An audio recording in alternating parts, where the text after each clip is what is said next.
This shows my new GoPro. It's been used, but I mean it's new, and so you see the opening showing where the battery goes, where the SD card goes, and where you plug in. It's all nice and pristine.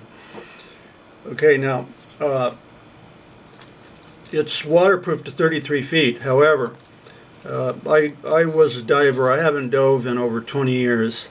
You know, I'll be 71 in a few days.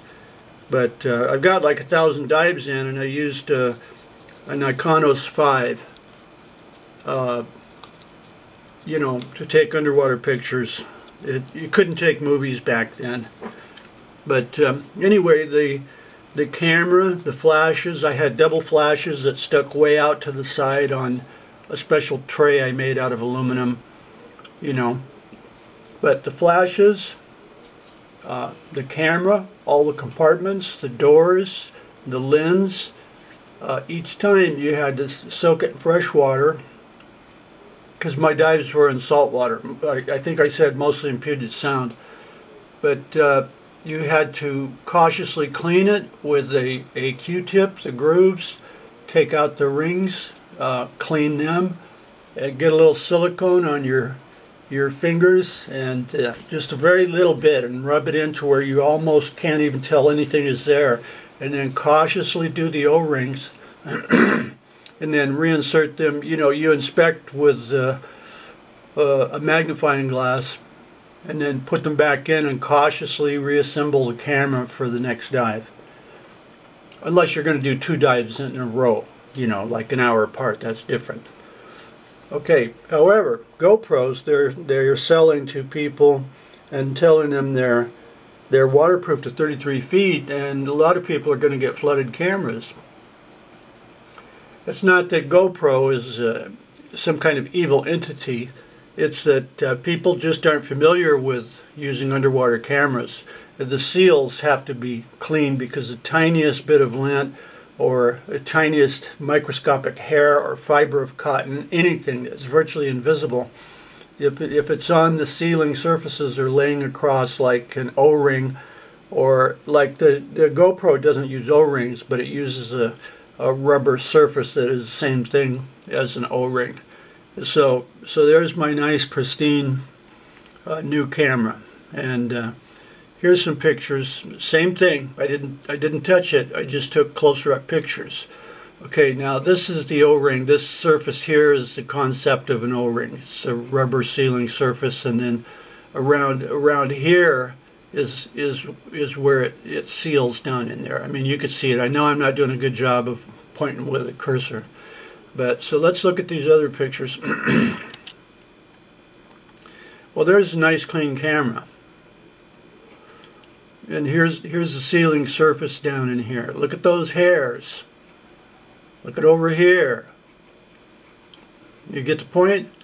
So people should not be using, this is a GoPro 12 Black. They shouldn't be using it as an underwater camera without a housing unless they're willing to open up this door and use like a vacuum, a light vacuum, to vacuum out the dust, and then cautiously go in with a Q-tip, wearing an optivisor, and then clean the surfaces, and then look again. Look at this surface on this side where it seals, and this surface here on the other side where it seals, and then make sure it's absolutely perfect. Even then, I would be scared out of my wits, you know. But even to dunk it in water for a little bit, what it's going to do is going to flood the camera, and then they're going to go, why'd my camera flood? It's guaranteed to 33 feet. That's not the way it works, and it's not GoPro's fault. Okay, so let's look at the other pictures. See, look at that. Look at this.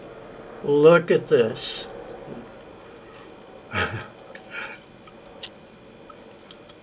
Look at these hairs. Okay, now if I open up that camera and you just look at it, you're going to think it's perfect. You're not going to see this. This was took with a flash with my Canon S95, the one I'm filming with now, as a matter of fact. But you wouldn't notice this. You wouldn't notice this. So I assure you, those surfaces have to be kept clean and a very, very light coating of silicone.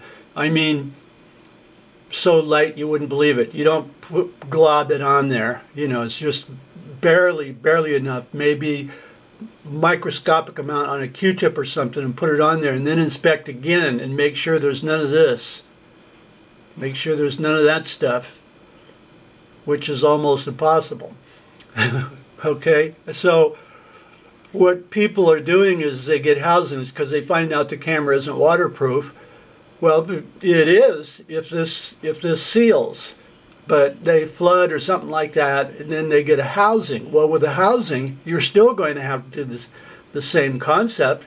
It's somehow going to use O-rings or something, and you're going to have to keep it clear. So if you're going to do that with a housing, why not do it with a camera?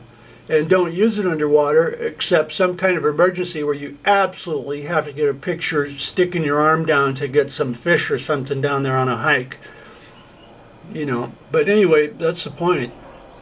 That's why your GoPro floods. What you really need is one of these. I have 3 of them because I'm a retired machinist, so I have 3 sets, different magnifications, but you really need one of these to work with your GoPro or a lot of stuff to keep it from flooding.